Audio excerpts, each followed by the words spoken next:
Olá, boa noite. Bem-vindos a mais um programa Resumo do Dia, na sua TV Causa Operária, 24 horas no ar. Nosso programa desta terça-feira, dia 23 de novembro de 2021, destacando os ataques do Partido da Imprensa Golpista, o PIG, ao Lula, por conta das supostas declarações, das declarações feitas por Lula em defesa da Nicarágua, da Venezuela e de Cuba. Nós vamos falar desse tema aqui hoje, vamos destacar, e vamos destacar também a posição, ao nosso ver, profundamente defensiva do próprio PT, que mostrando nenhum recuo e a enorme pressão, né, sobre Lula e o PT em torno dessas questões. Bom, vamos falar das prévias do PSDB, que depois do fiasco total, mas prossegue, e hoje um novo capítulo, o capítulo da contratação de uma nova empresa para conseguir operar, realizar um aplicativo que dê conta, né, da ninharia de votos de pessoas que se inscreveram e precisam votar, né? Se tivesse, dava para fazer até por carta, do jeito que está demorando a situação, né? Mas o suposto partido da modernidade, do neoliberalismo, em meio à crise, né, não consegue realizar aí as prévias, falha aplicativo, falha tudo. Vamos falar sobre isso, o significado desse enorme sururu no PSDB. Bom, e Paulo Guedes, o ministro da Economia, na Câmara, dizendo que mantém dinheiro no exterior porque tem medo de ser assaltado. Então, nós vamos tratar desses temas, vamos falar do depoimento do Paulo Guedes, destaque também no nosso programa o verdadeiro regime de apartheid contra a população negra, depois, mais explícito, ainda mais uma vez, um novo massacre, um novo genocídio no Rio de Janeiro, mas dados também apontando que a quantidade de cidades do Rio de Janeiro entre as que têm maiores números de mortos pela polícia em todo o país. Bom, o TST concluiu ontem o julgamento dos Correios, nós vamos falar sobre o dissídio aí dos Correios, a decisão sempre contrária aos interesses dos trabalhadores. Bom, Boulos, o toureiro de brincadeira, de brinquedo, teria vencido a tourada. O anúncio é de que o touro vai ser removido da frente da Bolsa de Valores. Bom, qual é o significado disso? Será que essa conquista do Boulos vai melhorar a vida da população? Destaque também na nossa pauta, a diretora da Organização Mundial de Saúde dizendo que o mundo está entrando na quarta onda da Covid. E vamos falar de futebol, já que essa semana a expectativa aí em torno da final da Libertadores da América no próximo sábado, e hoje tem uma data marcante em relação ao futebol brasileiro e a Libertadores da América. Vamos falar, fique aí com a gente para essas e outras notícias, você curtir, compartilhar conosco, e a gente pede a você que, já nesse começo de programa, nos ajude aí divulgando, espalhando aí o link da Causa Operária TV, do Resumo do Dia, chamando os amigos para assistirem, né, o nosso programa. E lembrando, eu queria até começar com um destaque, né? Um destaque que tem a ver com a importância, porque nesse momento o Jornal Nacional está colhendo seguidos recordes negativos de audiência, né? Um recorde foi batido, inclusive, no último sábado, né? Justamente no dia 20, quando o Jornal Nacional registrou a sua pior audiência no ano de 2021, uma média de 19,2 pontos de audiência. E foi a segunda vez no ano em que a audiência ficou abaixo dos 20 pontos. Bom, a situação mostra aí uma crise da Rede Globo, o abandono, né, da emissora aí pela população, que está de saco cheio da Globo, está de saco cheio das suas mentiras, não só da Globo, mas de toda a imprensa golpista. Então, chame os amigos, chame todo mundo para vir para cá para assistir, né, esse canal combativo, independente, revolucionário que não tem rabo preso com os capitalistas, com os governos inimigos do povo, mas que está a serviço da luta contra o regime golpista e em defesa das reivindicações dos trabalhadores. Então, chama o pessoal, vai lá, manda lá o nosso link nos grupos de WhatsApp, Telegram, no Facebook, no Twitter, nas redes sociais que você participa, e chame todo mundo para assistir o resumo do dia, o Jornal da Noite da Causa Operária TV. Bom, mandando nesse começo de programa, um forte abraço aí para o pessoal que já está conosco nesse início de transmissão, que já marcou presença por aqui, e aproveito para chamar você que ainda não é membro do nosso canal, né, que ainda não é assinante aqui da Causa Operária TV, para fazer a sua assinatura. Né? Você tem aí na telinha os diversos planos de bronze até rubi. Né? Você escolhe aquilo que você quer contribuir por mês para ajudar a sustentar essa que é uma importante empreitada no sentido da construção de uma imprensa independente, combativa, revolucionária, né, que é a rede Causa Operária. Né? Aqui é a Causa Operária TV, o diário Causa Operária, todos os dias na internet, o dia inteiro com novas notícias, né, lá no causaoperaria.org.br, o jornal, né, Causa Operária, o jornal impresso Causa Operária, o jornal mais tradicional da esquerda brasileira, 42 anos de existência, né, de uma publicação regular, semanal, que está fazendo a sua campanha de assinatura. Nós vamos falar disso aqui nos próximos dias, para você também se tornar assinante desse jornal, importantíssimo, né, que leva aí as posições revolucionárias do PCO e debate os direitos democráticos do povo, a luta dos trabalhadores no Brasil e no mundo. Bom, um salve aí para o Altamiro Ferreira, para o Jader Barroso, a Rosângela Barbosa Lima, que é membro do nosso canal, com a companheira Priscila Duarte, nosso salve. Um abraço também para o Conde, para o Álvaro Farias, para o Rudi Reigen, um salve, um abraço forte, para o nosso amigo Pétero Dactilo, boa noite, um salve aí para você também. Nossa saudação para nosso amigo que tem membro do canal, que tem como pseudônimo Mídia Mentirosa, né, mandando aqui a sua mensagem: PSDB, partido só de bandido, diz ele. E, bom, para vocês que estão chegando por aqui, para todos, em nome desse, eu saúdo a todo mundo, inclusive aqueles que nos acompanham na madrugada, no dia seguinte, que assistem aqui o nosso programa, e repito aí o chamado a que vocês compartilhem aí adoidado, esparramem o link da Causa Operária TV, do resumo do dia, né, para os seus amigos e para todos aqueles que você quer ver a posição de uma imprensa combativa, independente, revolucionária. A gente vai, então, para a nossa pauta. Né? Na noite de hoje está com a gente aqui também o companheiro Edson Dorta, né? E nós vamos falar de mobilizações. Então, eu já vou chamar o Edson, vou adicionar para ele dar o seu boa noite aqui para o nosso público, né? E vai ter vários assuntos importantes que o Edson está comentando conosco aqui. Nós já falamos dos Correios, mas eu vou pedir para ele uma opinião logo no comecinho sobre uma greve importante que foi suspensa agora à tarde, com a ameaça de voltar na sexta-feira, que é a greve dos rodoviários lá de Belo Horizonte. E eu chamaria atenção para um aspecto importante da greve, que é o fato de que ela enfrentou uma decisão do judiciário dizendo que praticamente não podia ter greve.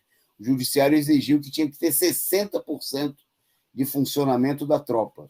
Da tropa não, da frota. Né? Só faltou botar a tropa para obrigar os trabalhadores a comparecerem em serviço. Mas, mesmo assim, os rodoviários acabaram descumprindo a decisão, passaram por cima da decisão, fizeram greve de 2 dias e continua a pressão, porque parece, Edson, que para ter greve no país tem que enfrentar o judiciário, não é assim? Boa noite. Boa noite aí, Antônio Carlos, boa noite aos ouvintes, internautas que acompanham aí o resumo do dia. A greve dos condutores ali de BH, né, ela iniciou na segunda-feira. Eles estão reivindicando o reajuste da inflação, estão reivindicando que o vale alimentação passe de R$ 450, que é uma miséria, né, Toninho? Não sei se é o valor aí dos professores. Antigamente tinha uma história de falar que o vale dos professores era o vale coxinha. Esses R$ 450, R$ 454 que os motoristas estão recebendo como vale alimentação, já pode ser considerado vale coxinha no país, né? Que a coxinha a R$ 6, R$ 7, a 30 dias vai dar quase isso daí. E eles querem que aumente de R$ 454 para R$ 800. E além disso, né, muitas das cidades, a máfia do transporte público conseguiu retirar a função do cobrador, jogando essa função para os motoristas, né? Em BH é uma das cidades que esse processo foi mais retardado, e nesse momento a greve também reivindica, né, como houve essa mudança agora há pouco, no sistema de transporte urbano lá em BH, os motoristas também estão reivindicando um adicional aí de acúmulo de função, né? Porque eles, além de dirigir, eles também estão fazendo o papel de cobrador, que foi o que os empresários aí do transporte público conseguiram atacar o serviço de transporte lá em BH. Houve a reunião hoje no Tribunal Regional do Trabalho. Como você disse aí, antes da greve, a greve já estava sendo ameaçada de ser ilegal, mas como a greve foi muito forte, eles reagiram a essa tentativa do tribunal de considerar que a greve era ilegal, e eles foram para uma audiência, né? Na audiência não teve acordo, mas a categoria dos condutores de BH chegaram a vamos dizer assim, não um acordo, mas a uma resolução de que eles suspenderiam a greve a partir de hoje, né, até sexta-feira, desde que as empresas aí de transporte apresente uma contraproposta dessas reivindicações que já são rebaixadas pelos trabalhadores, né? Exigir só a inflação, exigir que o vale-refeição dê para comprar uma refeição, exigir que eles tenham direito a ter um acúmulo, um adicional de acúmulo de função, mas, na verdade, estão pedindo o mínimo aí, né? Diante da situação de que a gente vê aí da exploração de todos os patrões nesse setor. A greve está suspensa e eles vão voltar a sentar aí com os patrões das empresas de ônibus para ver se chega a uma contraproposta que satisfaça aí a categoria. Obviamente que a gente já tendo experiência nisso, né? Com greve, os patrões já não queriam negociar, precisou inclusive usar o Tribunal Regional para pressionar os trabalhadores a voltar ao trabalho. Sem greve vai ser mais difícil, né? E o retorno, e sempre quando você sai de uma greve para retornar novamente é sempre mais complicado, né?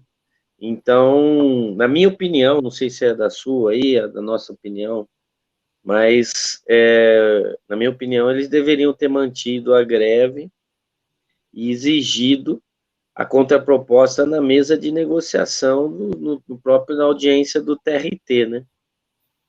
O recuo da greve vai favorecer aí que os patrões manipulem e empurrem uma contraproposta muito reduzida que vai acabar destruindo a mobilização que eles criaram, em torno até de uma reivindicação bem rebaixada. Vamos aguardar e acompanhar o desenvolvimento aí da greve, né, Tony? Tá certo, Edson. E evidentemente, o recuo é resultado de uma pressão muito grande que tem contra a greve, né? A imprensa, sempre que uma categoria de trabalhadores entra em greve, a cínica imprensa capitalista, eu via hoje na Globo, em outros canais, fazendo aquela sorte da campanha, coitado do povo de Belo Horizonte, né? Tá sofrendo porque hoje não tem transporte coletivo suficiente. Como se o transporte fosse todo de uma maravilha e o povo já não sofresse andando no transporte como se fosse sardinha em lata, né? Obviamente é uma enorme campanha, e as observações feitas por vocês, isso quando os rodoviários eles estão exigindo assim muito pouco, né, diante do regime de escravidão, que é obrigar a vida do motorista, que já é sofrida, né, que já é estressante, a ter que fazer aí o trabalho, trabalhar por dois e receber, que é bom, nem por um, né, porque nem a reposição da inflação os patrões querem dar, nem o ticket restaurante devido e assim por diante. Bom, nós vamos em frente na nossa pauta. Daqui a pouco tem mais tema de justiça contra os trabalhadores, mas eu queria destacar agora um levantamento feito com base pelo Fórum Brasileiro de Segurança Pública, divulgado no dia de ontem, mostrando o seguinte, que o Rio de Janeiro tem 8 das 10 cidades com maiores taxas de negros mortos pela polícia. 8 das 10 cidades que têm as maiores taxas de mortos pela polícia no país estão no Rio de Janeiro. Bom, esse dado é muito sério, né? Mostra aí o regime de apartheid social que existe no Rio de Janeiro, né? Um estado onde a população de maioria negra sofre toda essa perseguição que existe no país todo. Não é só para a gente ter uma ideia, os dados divulgados pelas próprias forças de repressão mostraram que no ano passado, do total de 6.400 pessoas assassinadas pela polícia em 2020, 5.092 das 6.416, para ser exato, 5.092 eram negros, né? 78,9%, quer dizer, 79% das pessoas assassinadas pela multidão, mais de quase 6.500 pessoas mortas, né, pela polícia. Bom, a pesquisa tomou como base, né, para chegar a esse número de cidades, a relação entre mortos e por 100 mil moradores, né? Para a gente ter uma ideia, Salvador, na Bahia, é a única capital que aparece na lista, cujo primeiro lugar é ocupado pelo município de Santo Antônio de Jesus, na Bahia. Salvador está na lista e também está aí o município de Santo Antônio de Jesus, da Bahia. No Rio de Janeiro, São Gonçalo, né, justamente onde aconteceu o massacre desse último domingo lá na comunidade do Salgueiro, registrou 137 mortos. Está entre as cidades com mais óbitos de pessoas negras durante as ações policiais. Quer dizer, a situação mostra, não se trata de muita gente, a televisão, né, na pouca cobertura, os órgãos de imprensa capitalista dão, procura apresentar o que aconteceu em São Gonçalo, né, com a matança nesse último final de semana, uma chacina, né, foram identificados 9 corpos, mas moradores, isso que foram achados pela população, no meio da vala, né? Vários deles, a maioria, sequer tinha qualquer tipo de passagem pela polícia. É bom destacar que entre a população pobre, negra, ter passagem pela polícia é uma coisa trivial, porque a polícia prende a rodo qualquer um, né? Trata a população negra e trabalhadora como se fosse os bandidos, quando os verdadeiros bandidos a gente sabe que estão em outros lugares, né? Estão em escritórios com ar-condicionado, são os bancos que roubam, por exemplo, a população, os banqueiros que roubam a população brasileira e que não sofrem nenhum tipo de incômodo, né? Então, o massacre em São Gonçalo é só uma dessas, longe de ser um acidente, né? É o modus operandi da polícia, né? É a prática cotidiana, né? Os corpos foram jogados nas valas, foi a própria população que retirou, nem o corpo de bombeiro, nem a polícia, diante das denúncias dos moradores, queriam sequer ir até o local, né? E foi feito em cima de uma vingança. Um policial teria sido numa troca de tiros, né? Sabe-se lá por que motivo, né? Porque aqui não vamos botar nossa mão no fogo por nenhum policial, né? Houve uma troca de tiros em que um soldado, na véspera, saiu ferido, e o pessoal foi lá e matou a rodo né? Tem moradores denunciando aí que os mortos podem passar de 20, né? E os corpos encontrados até agora são pelo menos 10, né? Mostrando isso no dia seguinte ao Dia da Consciência Negra. Foi o presente da Polícia Militar do Rio de Janeiro, do governo do Rio de Janeiro, né, para a população negra depois do 20 de novembro. Foi exatamente Toninho, do 20 para o 21. Pode falar, Edson. não, se você me permite, você que é carioca, não sei se você lembra do Bezerra da Silva. Com Tinha uma certeza. música que ele cantava assim: se você quer prender o ladrão, pode voltar pelo mesmo caminho. O ladrão está escondido lá embaixo, atrás da gravata e do colarinho. Exatamente. Isso já nos anos 80, né? 70, sei lá. É isso aí. Imagine agora. Perfeito. Exatamente. Lógico, inclusive, toda essa operação criminosa da polícia, das forças de repressão, é justamente para garantir o verdadeiro roubo da população brasileira, né, todos os dias pelos bancos e por outros abutres capitalistas. Bom, por falar em roubo, eu vou passar para o Edson aí, a expectativa sempre, né, muita gente acompanhando o nosso programa aqui com a presença do companheiro Edson, que está conosco às terças-feiras. E também, dentre outras questões importantes, né, no Brasil vive nesse momento toda uma operação de roubo que são as privatizações. E na mira dos tubarões, na mira dos ladrões do povo, está aí a empresa dos Correios. E ontem teve uma decisão importante, porque o Tribunal Superior do Trabalho concluiu o julgamento do dissídio, da última greve dos Correios. Bom, vou deixar para o Edson contar quais foram as decisões e como é que a categoria fica diante dessa situação e também diante da luta contra a privatização, que infelizmente está devagar, quase parando. Com você, Edson. Não, primeiro que para entender um pouco essa decisão que foi dada no TST, né, Tribunal, em relação à campanha salarial dos Correios de 2021 para 2022, né, data base dos trabalhadores dos Correios é agosto, então significa que essa decisão vai de agosto agora de 2021 até agosto de 31 de julho, 30 de julho de 2022. A gente tem que entender o que aconteceu aí anteriormente, né? Porque na campanha salarial 2020,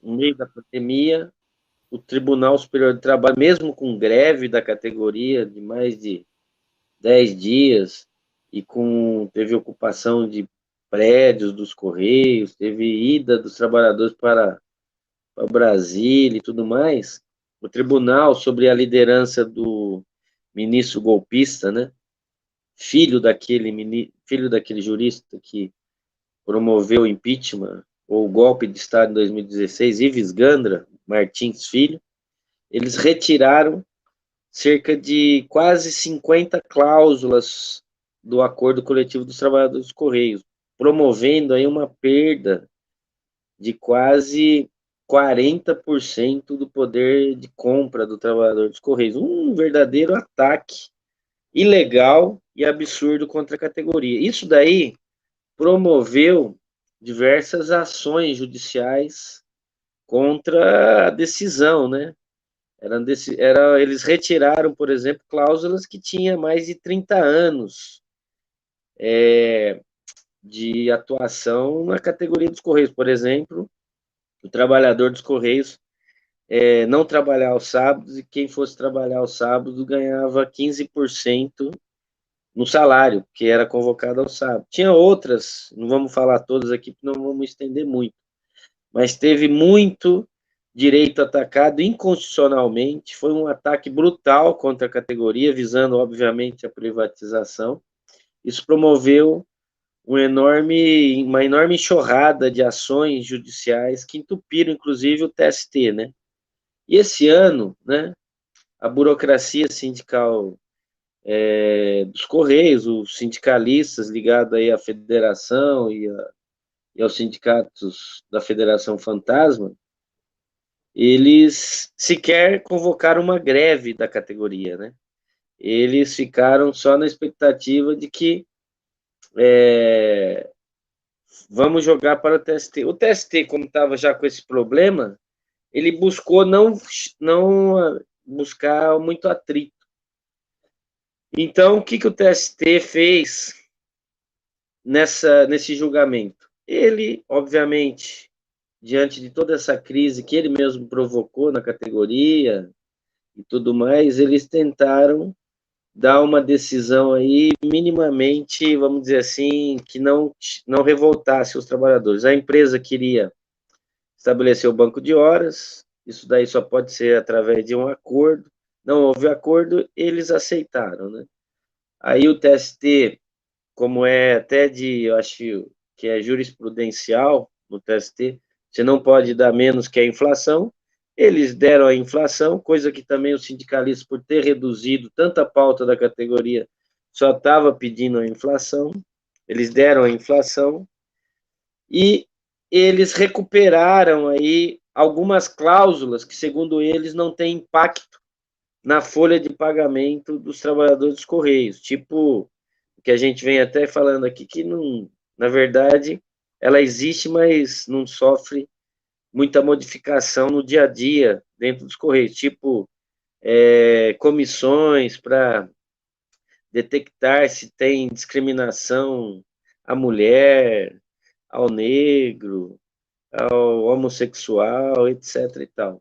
E eles, inclusive, julgaram que algumas cláusulas sociais que supostamente não teriam impacto econômico, o Ives Gandra apresentou que teria. Por exemplo, os sindicalistas, os trabalhadores terem direito a ter acesso às dependências da empresa para organizar a própria categoria. Eles apresentaram até cálculos econômicos dizendo que isso aí impactava na folha de pagamento da empresa. Na verdade, eles deram a inflação, não teve greve, então, portanto, não precisou descontar nenhum dia de trabalho aí dos grevistas, né, supostamente, e recuperaram cláusulas insignificantes.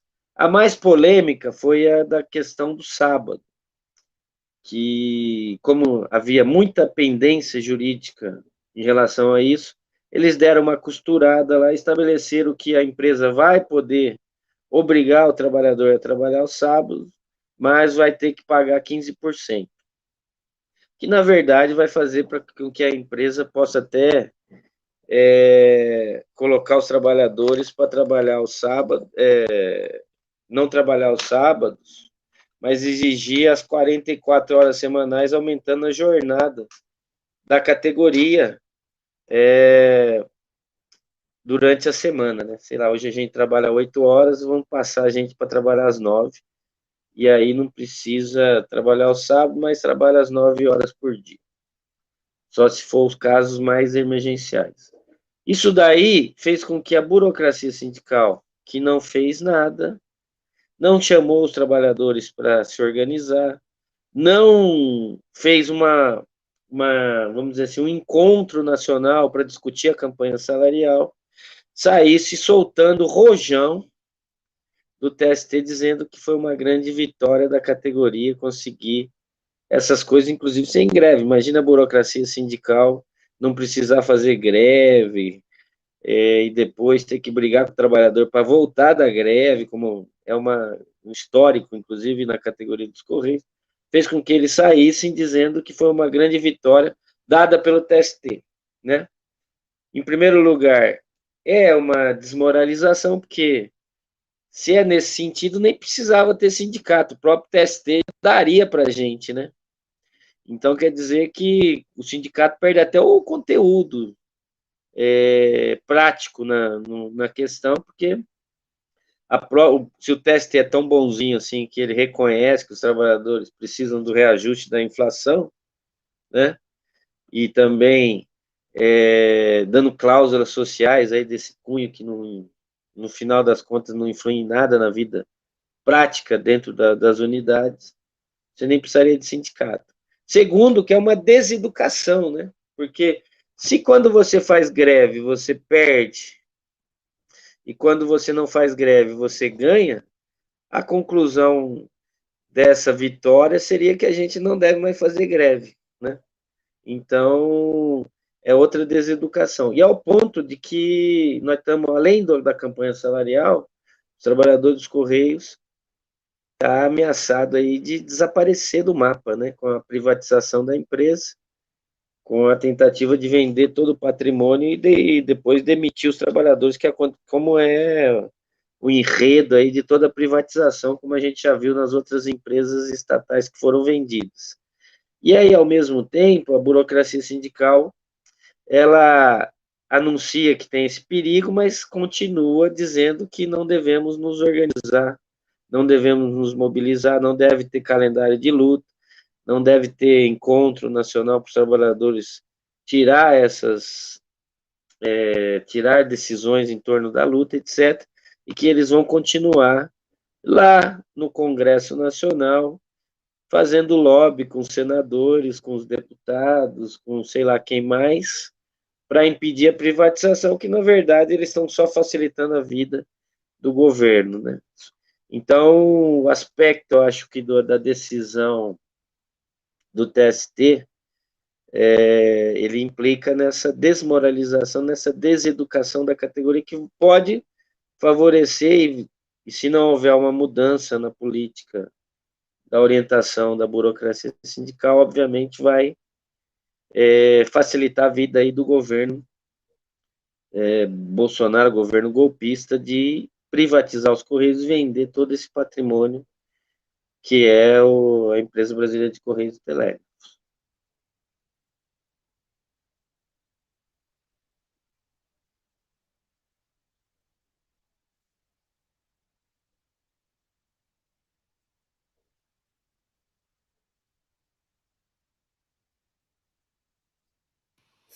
Valeu pela análise, Edson.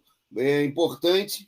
Os trabalhadores dos Correios aí não têm o que comemorar, infelizmente, né? Nem a inflação foi realmente reposta, tudo isso mais que o Edson explicou, e obviamente não vai ser com ação na justiça, né? E com conversa no Senado que os trabalhadores dos Correios e o povo brasileiro vão conseguir barrar a privatização. Bom, nós vamos em frente, eu vou dar uma invertidinha aqui só para avisar para a produção que antes de falar do Boulos, o toureiro, eu vou falar do Guedes, né? Porque a gente entrou aqui, falou de roubo, né? De ameaça de roubo. Daqui a pouco eu vou devolver para o Ed falar do Boulos, o toureiro. Mas antes de falar do Boulos, eu queria falar do Guedes, porque o Guedes esteve hoje na Câmara dos Deputados, né? E como foi até destacado no site do Brasil 247, enquanto os brasileiros comem osso, né, o Guedes foi lá e disse que não revela os seus lucros, né, das suas empresas nas Ilhas Virgens, porque tem medo de ser assaltado. Né? Bom, então ele foi lá e, como é típico da enrolação no Congresso Nacional, foi lá e fez declarações para procurar explicar aquilo que, obviamente, todo mundo sabe que é a bandalheira, né, do banqueiro Guedes, que domina a economia em favor dos seus próprios interesses e, mais ainda, né, dos interesses dos grandes banqueiros, que ele é só um pequeno associado aí, a serviço desses interesses. Bom, mas ele disse que o seguinte, que inclusive, ele explicou que por que ele não tem essas empresas não têm sede, por exemplo, não estão sediadas, as contas dele não estão nos Estados Unidos. Então, ele explicou que era para, além de dar tombo no povo brasileiro, ele quer também driblar o fisco norte-americano.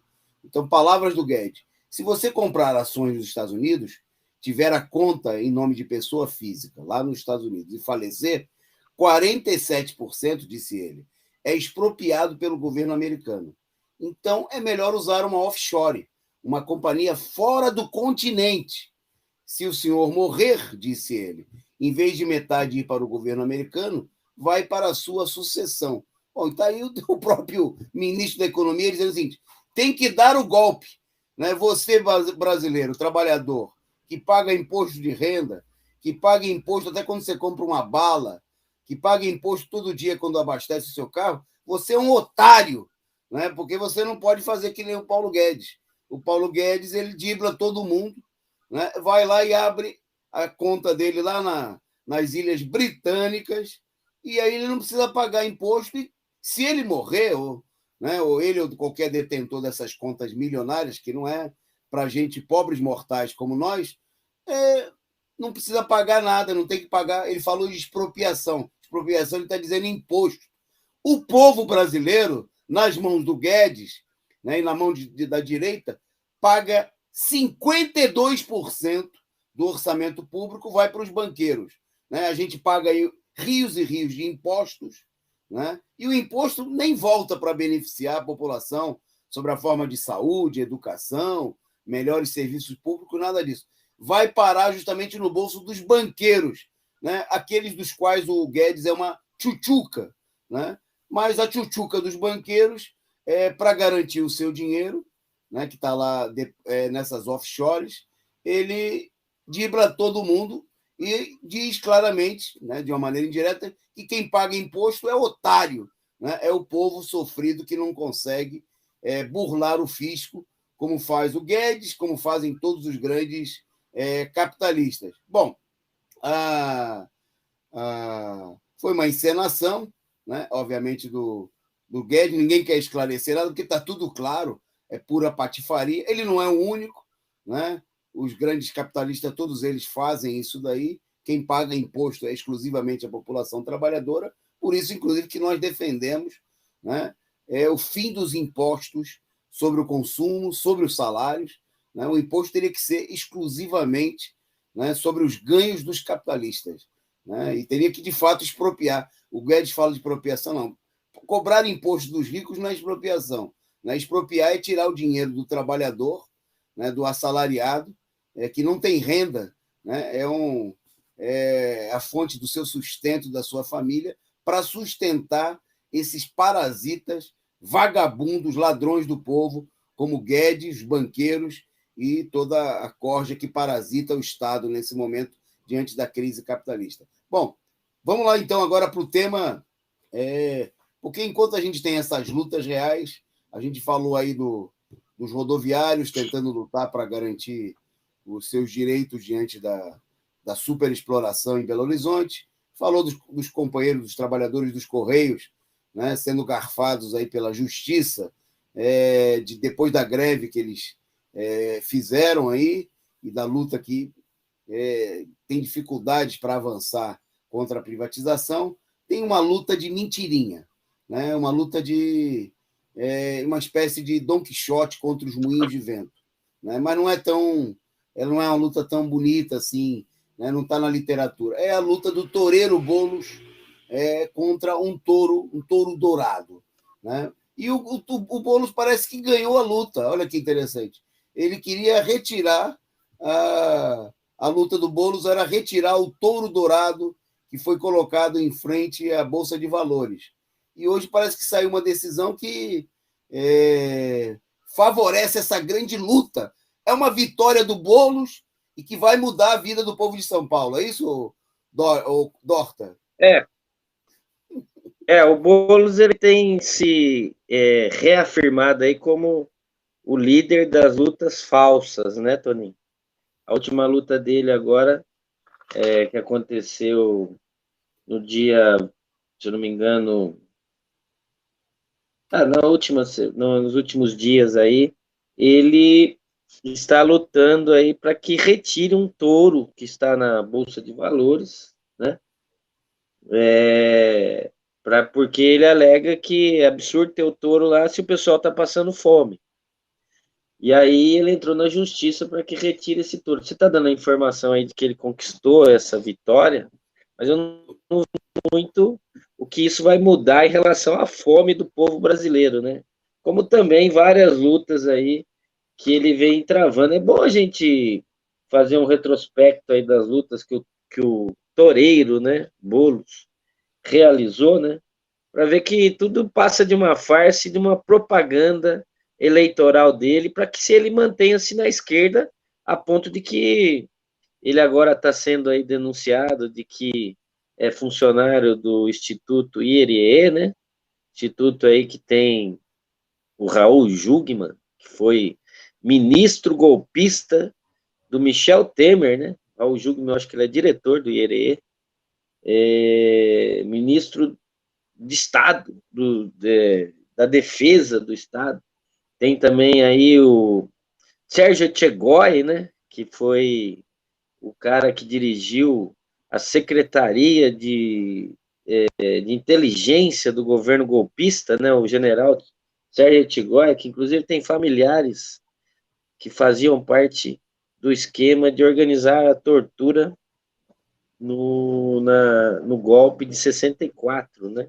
Também tem aí o Daiello, né? Daiello, que chama, o chefe da Polícia Federal, que participou de toda a organização da Operação Lava Jato, e outros aí que a gente não for citar aqui também vai horas, né?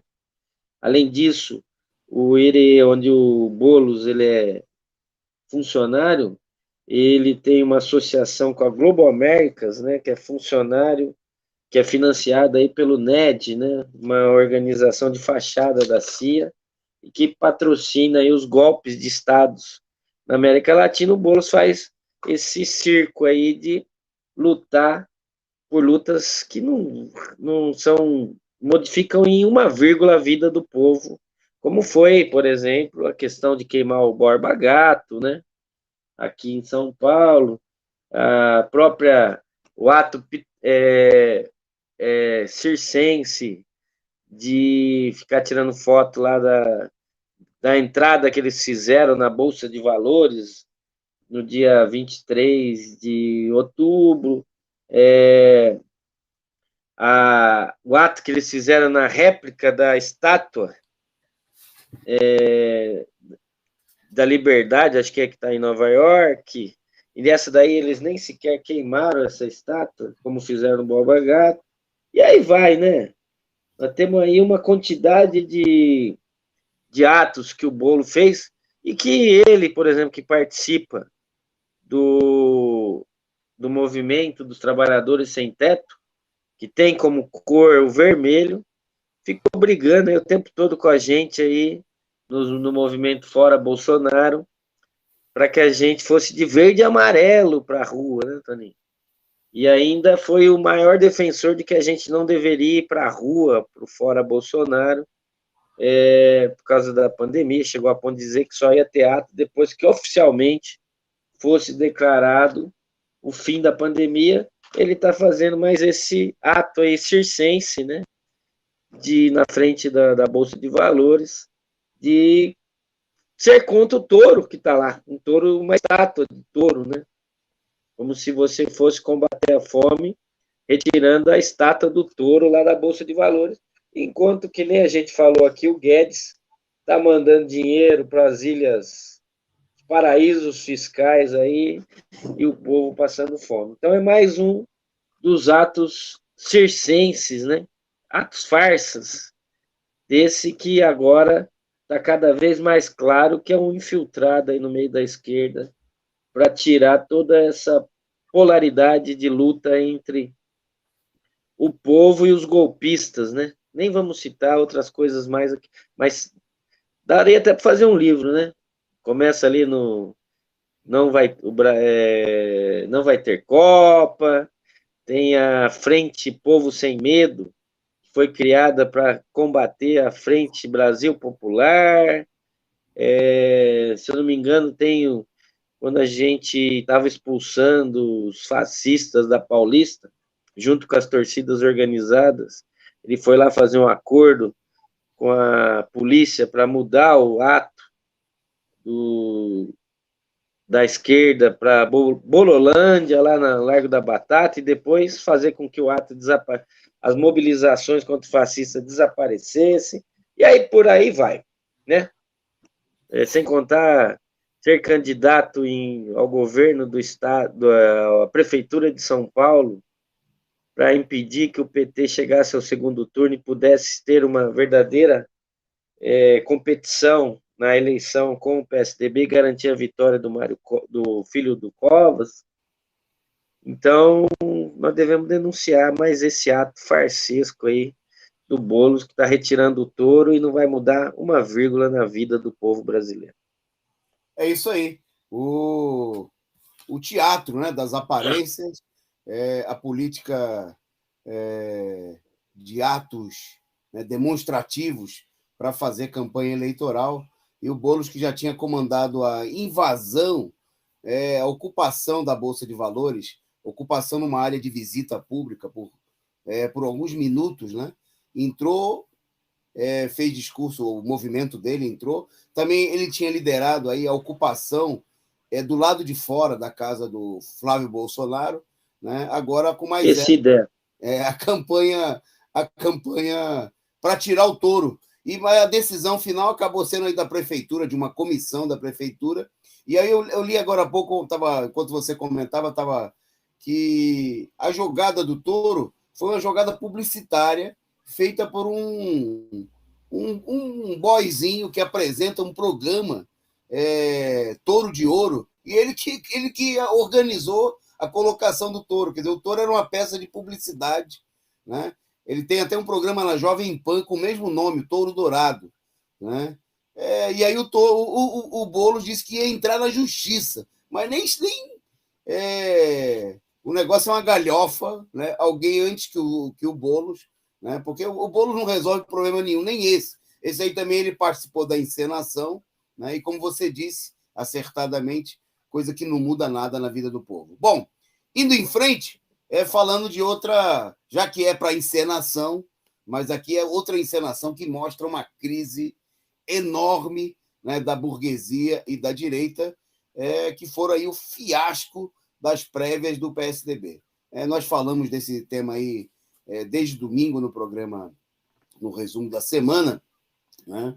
Bom, primeiro vale o fiascão, né, que foram aí as prévias, o maior partido da burguesia brasileira não conseguiu, supostamente, né, fazer que a votação chegasse ao final. Aí eu me lembrei, Edson, muito de você, esse episódio aí, porque o episódio me lembrou aqui os congressos da Uni, né, que se a situação ficava ruim para o PCdoB ganhar o Congresso, sempre tinha alguma confusão nas urnas, sempre tinha alguma manipulação que, no final, dava certo, né? E aquelas filas de votação falsificada. Bom, no PSDB, parece que eles não se acertaram direitinho e melou a votação no meio do caminho, né? Hoje, até o pessoal está comentando no nosso chat aqui, eles anunciaram que eles contrataram a empresa para fazer o aplicativo que foi usado e teriam gasto coisa de 6 milhões. 6 milhões para fazer um aplicativo que não funcionou, né? Era mais fácil ter usado um desses sistemas que a gente usa aí para fazer as reuniões, o Zoom, né? Qualquer coisa de graça dava para usar, né? Mas é que tinha que ter um esquema, é que nem o esquema das urnas eletrônicas. Tinha que ter um esquema para garantir a falsificação dos dados que iam ser apresentados. Bom, isso porque as próprias prévias já eram um fiasco, né? Do total de 1.360.000 filiados do PSDB, pelo menos é o que consta lá no Tribunal Superior Eleitoral, só 44 mil se inscreveram, né? Coisa de 4%, quer dizer, as prévias que ganharam muito espaço na Rede Globo, na Folha de São Paulo, no Estadão, né?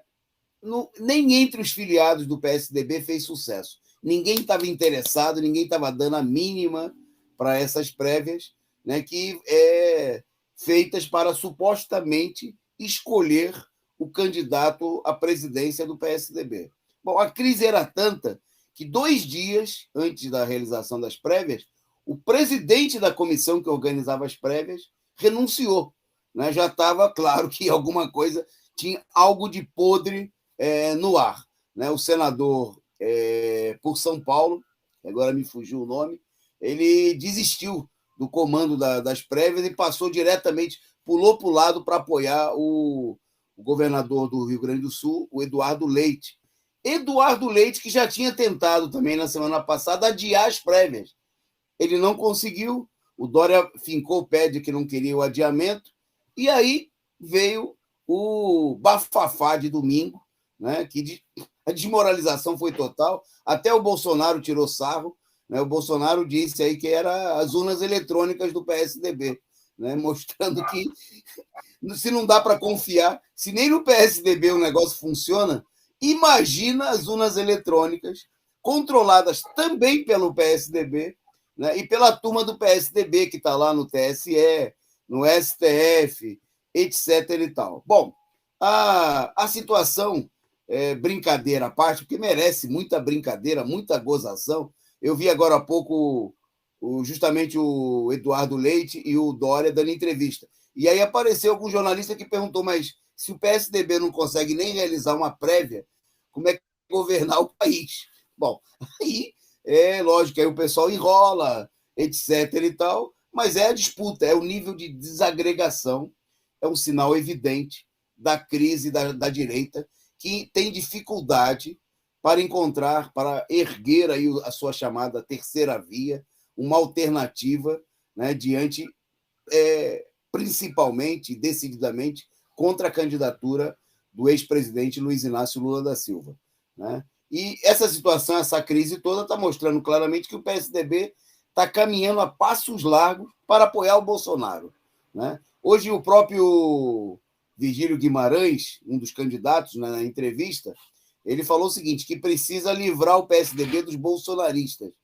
No domingo, durante as prévias, teve deputada que foi lá e discursou, a deputada Marta Rocha, do PSDB, discursou e declarou voto no Bolsonaro. Né? Quer dizer, a convenção do PSDB ela foi mais uma convenção a favor do Bolsonaro do que a favor de algum dos candidatos próprios do partido. Bom, na véspera das prévias, né, o próprio presidente do partido disse que o nome a ser escolhido podia, quem sabe, até ser vice numa chapa da terceira via, né? Quando perguntado aí se poderia haver uma negociação, né? Está aí a deputada Marta Rocha, que disse que vai votar no Bolsonaro, né? Houve denúncia de compra de votos, isso aí principalmente contra o Dória, mas, né, era visível as claques, né? Apareceu gente lá, torcida contratada, fazendo campanha para o Leite, aquele esquema tradicional de político burguês, pilantra, né? Que utiliza aí do sofrimento do povo para dar um trocado para quem vai lá fingir que apoia, porque ninguém apoia esses caras. Né? Deu para ver que nem os tucanos filiados ao PSDB apoiam essa escória, né? E a votação, uma convenção que não tem o próprio critério das prévias, é totalmente antidemocrático, como a gente explicou. Né? O voto de um dos figurões do PSDB vale pelo voto de 900 outros filiados. Um homem vale por 900. Né? O voto, por exemplo, do Fernando Henrique Cardoso, que é um dos 50 que tem votos especiais, né? Presidentes de partidos, ex-presidentes, governadores, vale por 900 votos. Né? Aí está vendo, olha só a claque aí, contratado, o pessoal até com camisa do Flamengo, né? Mas com certeza esse pessoal aí nem sabia, antes de receber o trocado, aí, que o leite existia.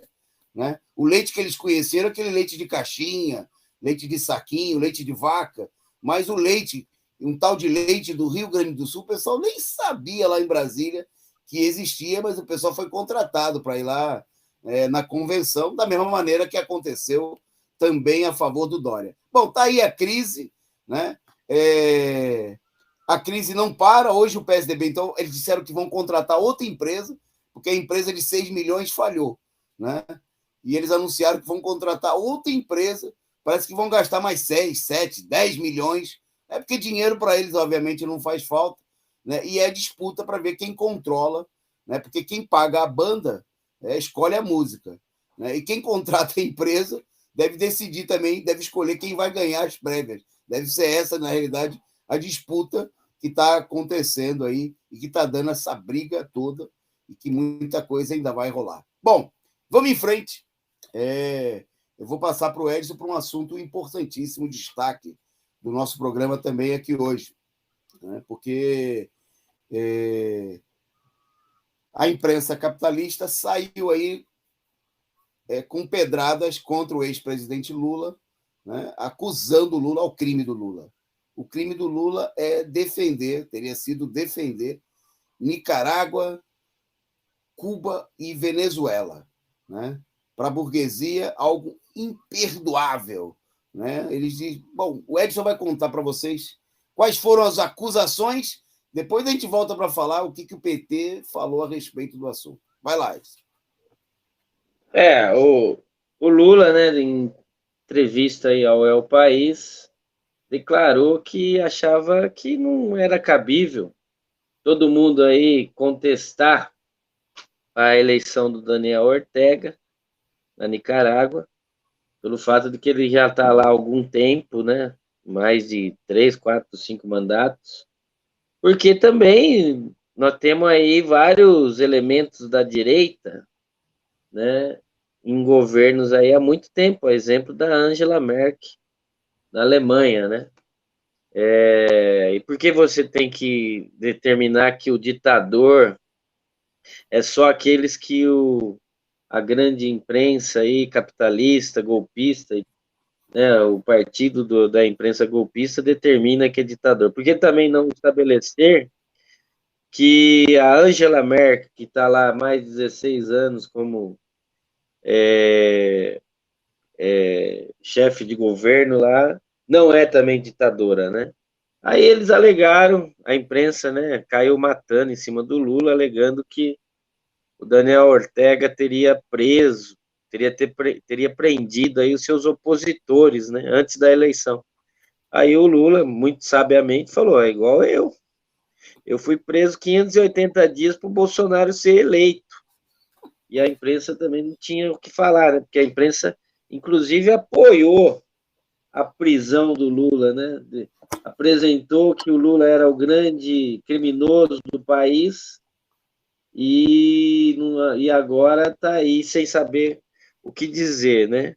E em relação a Cuba e a Venezuela, a imprensa também caiu matando nas declarações de que o Lula apoia a Cuba e a Venezuela pelo fato de que na Venezuela o povo tá passando dificuldades, em Cuba o governo cubano reprimiu as manifestações lá dos gusanos, né, dos traidores lá da Revolução.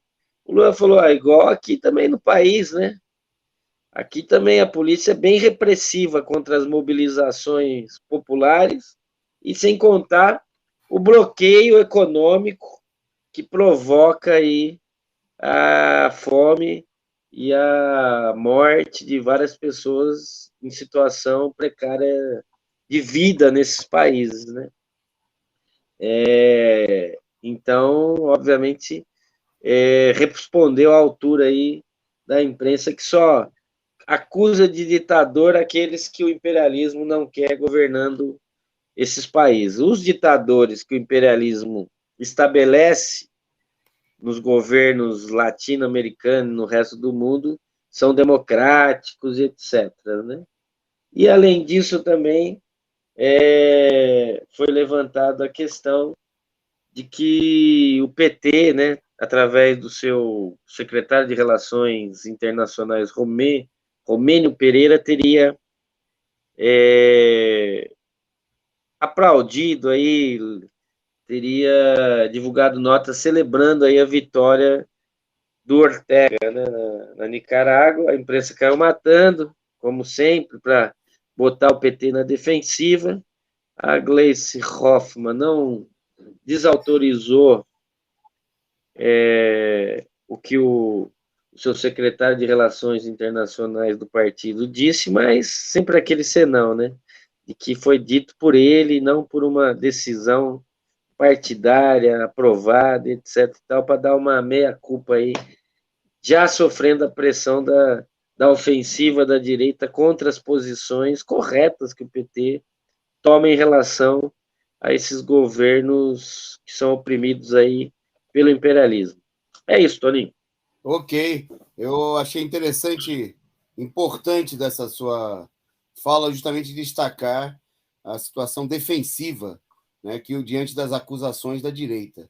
Né? A produção colocou uma imagem muito boa aí, vou pedir até para trazer de volta, dos jornais, né, da imprensa capitalista. Hoje o Estadão publicou um editorial, esse aí é da Folha de São Paulo, muito interessante, e é justamente sobre o que eu gostaria de falar. Né? Dizer a campanha, né, da Folha dizendo o seguinte: olha aí, falas de Lula preocupam aliados que querem petista moderado em 2022. Né? É uma campanha. A imprensa capitalista, que obviamente é um órgão partidário, né, corretamente apelidada aí de partido da imprensa golpista, procura fazer uma campanha e muitos setores do PT, inclusive da direção do PT, procuraram recuar, dizer que o Lula não tinha dito bem aquilo, que o que ele disse era uma outra coisa, que na realidade... Bom, agora, nesse exato momento que você estava falando aqui, a TV aqui na minha frente está ligada, eu passei pela Globo News e tinha um comentarista dizendo o seguinte, que o Lula apoiando essa mensagem exatamente que tem na Folha, né? Essa mesma mensagem, que o Lula teria elogiado a eleição, que o ditador que o Lula elogiou, o ditador é o presidente Daniel Ortega, da Venezuela, que é recém-reeleito, né, com mais de 75% dos votos, que ele teria preso mais um opositor. Né? Era a manchete da Globo, e vejam aí a colocação também da UOL, da Folha de São Paulo. Né? Ditadura da Nicarágua. Então, por exemplo, semana passada mesmo o Bolsonaro viajou por Dubai, pela Arábia Saudita, ninguém falava da ditadura da Arábia Saudita, onde não tem nenhuma eleição, né? Onde, por exemplo, as mulheres, ninguém fala. A ditadura nojenta, racista, fascista, machista da Arábia, ninguém fala assim. Né? Ninguém se refere nesses termos aos governos que a direita apoia. Né? Mas, no entanto, ninguém fala assim, por exemplo, do Bolsonaro. Né? A colocação do Lula que você destacou é importante. Né? O Bolsonaro que está no governo só porque o Lula foi preso de maneira criminosa, fraudulenta, como até o próprio judiciário foi obrigado a reconhecer, ainda que tardiamente, né? Anulando aí as condenações do Lula, totalmente ilegais.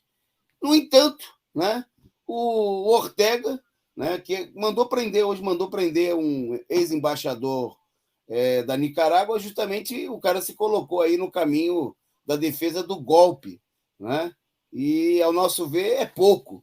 Né? Se o governo... Era melhor que o governo do PT tivesse colocado na cadeia um monte de gente que deixasse o pessoal fazer o que estão fazendo aí, entregar o petróleo brasileiro, dar o golpe de Estado, né? E está fazendo a bandalheira que estão fazendo com o povo brasileiro, privatizando as refinarias de petróleo, entregando a empresa dos Correios. Era melhor ter colocado todo mundo na cadeia, né? Que são ladrões, vende-pátrias. Né? Era melhor... Né? Teve gente ligada ao OAS que foi pego aí com um helicóptero com 500 quilos de cocaína. Não aconteceu nada. Ninguém foi preso. Né? O golpe de Estado, toda a política criminosa dos militares que apoiaram o golpe, nada. Ninguém se refere ao Temer como um ditador. Né? O governo Temer e o Moro agora é tratado pela imprensa golpista como... estão levantando a bola do Moro como um possível candidato da terceira via, ou seja lá do que for, né, para cumprir o papel que todo mundo sabe que ele vai cumprir na campanha eleitoral, que é atacar duramente o Lula. Hoje levaram o Moro no Congresso para o Moro falar sobre o pagamento do Auxílio Brasil, que ele tem uma nova proposta, que não é estourando o gasto público. É um negócio... É uma farsa, um negócio totalmente ridículo. Bom, o Moro, né, juiz suspeito, declaradamente suspeito, né, juiz fascista, fraudulento a serviço... Isso aí é tudo democracia. Agora, o Ortega, que agiu aí na defesa dos interesses do país, o Maduro, que nesse final de semana também o Partido Socialista Unificado da Venezuela, o PSUV, ganhou de lavada as eleições contra a direita na Venezuela. Esse pessoal é taxado pela imprensa golpista de ditadores, de inimigo do povo. Bom, o que eles gostam, nós vamos falar daqui a pouquinho, é coisa como aconteceu no Chile. Mas antes de falar do Chile, eu vou passar para antes de devolver a bola para o Edson, queria agradecer aqui as mensagens e as contribuições enviadas ao programa. Primeiro, a Silvia Lula Amor, membro por 18 meses, aqui, membro prata do nosso canal, que mandou aqui a sua mensagem. Rui no 247 hoje foi perfeito, ou melhor, foi sensacional. Dá gosto ver e ouvir suas análises lúcidas e coerentes. Sou viciada. Se você não assistiu, você pode assistir aqui, entrar aqui nos arquivos do nosso canal depois do nosso programa e assistir aí, né, a transmissão simultânea do Causa Operária TV, com análise política lá no 247. O Rui de volta com força total, né? Hoje também ministrando as aulas do curso o que foi o stalinismo, a segunda parte, né, que você pode também se inscrever acessando lá universidademarxista.com.br. Bom, agradecer o Sou Eu e o LC29 pelos super stickers, contribuindo aqui no nosso canal e pedindo a você que está aí nos assistindo que faça o mesmo.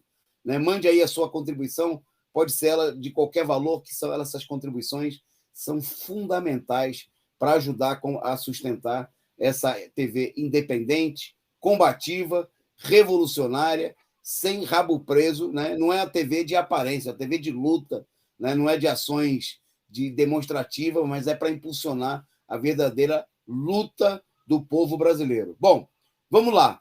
Na nossa pauta agora, o Edson vai falar aí do temor, né? Está todo mundo falando que a Covid já acabou, mas parece que na Organização Mundial de Saúde há outra opinião. Fala aí, Edson. Num congresso aí brasileiro de epidemiologia, né? Mariângela Simão, né? Ela anunciou nesse congresso de que, por mais que haja abertura, todo mundo aí já esteja meio que abrindo a guarda em relação à questão da pandemia, a pandemia está longe de ter desaparecido, né? Que o vírus do Covid ele vem sofrendo mutações e surgindo novas variantes aí para a sua transmissão, né? Nós estamos entrando aí na quarta onda da epidemia. Isso principalmente vem aparecendo com mais frequência na Europa, mas com certeza aqui no Brasil, em outros países mais atrasados, né? O negócio deve estar acontecendo também, até porque, por ser atrasado, a gente conhece muito bem que a desinformação é muito maior, né?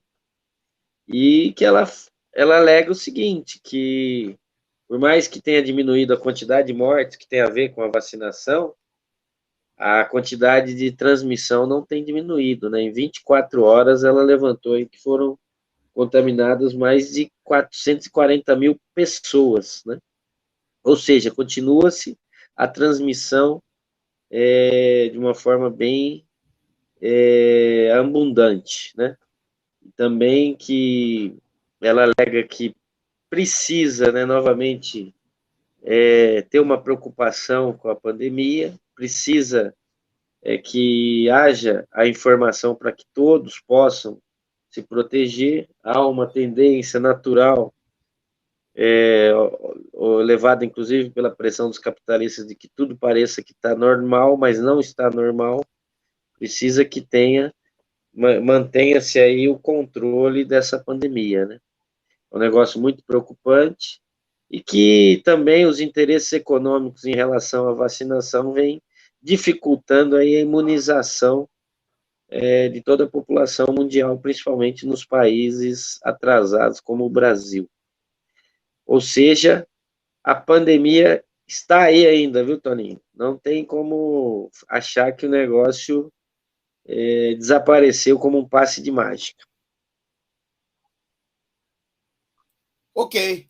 Falar aqui de um último assunto internacional importante, antes de voltar para o Edson encerrar falando de um tema importante que é futebol, né? Porque nós estamos na semana da decisão da Libertadores da América entre dois times brasileiros, o meu e do Edson, né? O Flamengo e o Palmeiras vão se enfrentar no sábado. Mas antes de falar da Libertadores, destacar aqui a situação que é o que a burguesia brasileira gostaria de ver também no Brasil, a burguesia golpista. Né? os órgãos de economia, a imprensa capitalista comemoraram, né, que a ultradireita tenha saído à frente do primeiro turno no Chile, né, e que a eleição, depois de toda uma crise, né, o Chile, que em 2019 explodiram mobilizações que ameaçaram a derrubada do governo Sebastião Pinheira, né, um direitista simpatizante da ditadura de Pinochet, né, um inimigo do povo, com duros ataques ao povo chileno, e as revoltas no Chile. A gente, inclusive, se inspirou muito em todo o continente latino-americano. As mobilizações no Chile foram exemplos, né? Já no meio de uma crise muito grande, houve uma tentativa, inclusive, de conter as mobilizações, usando aí, no período posterior aí a própria pandemia, dizendo que não podia, o pessoal não podia sair às ruas para protestar, que era perigoso, né? E os trabalhadores do Chile responderam dizendo: se podemos trabalhar, podemos protestar, né? Bom, e aquelas mobilizações combativas que se seguiram por um grande período, elas foram contidas pela esquerda, né? Uma situação que nós estamos vendo de forma semelhante aqui no Brasil, né? Onde a esquerda procura... Bom, e o resultado, né, essa imagem aí que vocês têm na tela, mostra aí os dois candidatos classificados para o segundo turno das eleições, né? Que mostram a situação polarizada no Chile entre o José Antônio Cast, que é o homem engravatado aí do Partido Republicano, né, que foi o melhor colocado, saiu na frente, ele que é considerado o Bolsonaro do Chile, né, faz campanha mais ainda, de maneira mais aberta do que o próprio Pinheira, a favor do regime do Bolsonaro, simpatizante do regime de Pinochet. Está recebendo já o apoio dos candidatos direitistas, porque tinha gente mais à direita ou tão à direita contra ele. Teve candidato da direita, inclusive, que fez campanha diretamente do exterior, nem estava no país, né, porque está ameaçado de prisão por falcatruas, e fez campanha de fora, e teve uma votação percentual bastante alta. Bom, e esses setores aí estão apoiando, né, o candidato da direita, o José Antônio Cast, e o melhor colocado, o segundo colocado da esquerda, foi o Gabriel Boric, né, do Aprovo Dignidade, que é uma frente ampla, né, desses setores da esquerda identitária, os setores que paralisaram as mobilizações para desviar a mobilização do povo para dentro das instituições do regime, e fizeram um acordo em torno da Constituinte. Inclusive, o Boric, ele fez campanha defendendo aí o apoio, o fortalecimento da Constituinte, né? Quer dizer, o próprio apoio ao parlamento, onde a esquerda conquistou uma relativa maioria, mas essa maioria não serve de absolutamente nada, né? Primeiro, pelas posições conservadoras de muitos setores da esquerda, e segundo, porque o acordo que a esquerda fez com a direita é o seguinte: para mudar qualquer coisa na Constituição do Chile, não basta ter maioria, é preciso ter uma maioria de 2/3. Quer dizer, a direita, com 30%, ela tem poder de voto, com 1/3, 33% ela tem, e ela tem mais do que isso, ela tem direito de veto, para não deixar mudar nada e deixar tudo como está, né? Os partidos de direita mantiveram uma maioria no Senado, né, e também uma presença forte aí na Câmara dos Deputados, e os especuladores do mercado financeiro estão comemorando, né? Deram aí um verdadeiro ufa, né? Como um certo entusiasmo, né? As manchetes, inclusive, hoje de alguns jornais falavam que o mercado reagiu com entusiasmo ao primeiro turno, né? Com medo de que a situação saísse, o medo que eles veem há muito tempo de que a situação saia fora do controle. Apesar de que as eleições mostraram também uma desilusão, né? No Chile, o voto não é obrigatório, e o comparecimento não foi um comparecimento espetacular. A esquerda também não procurou mobilizar a população mais uma vez. Bom, então vamos para o último ponto da pauta.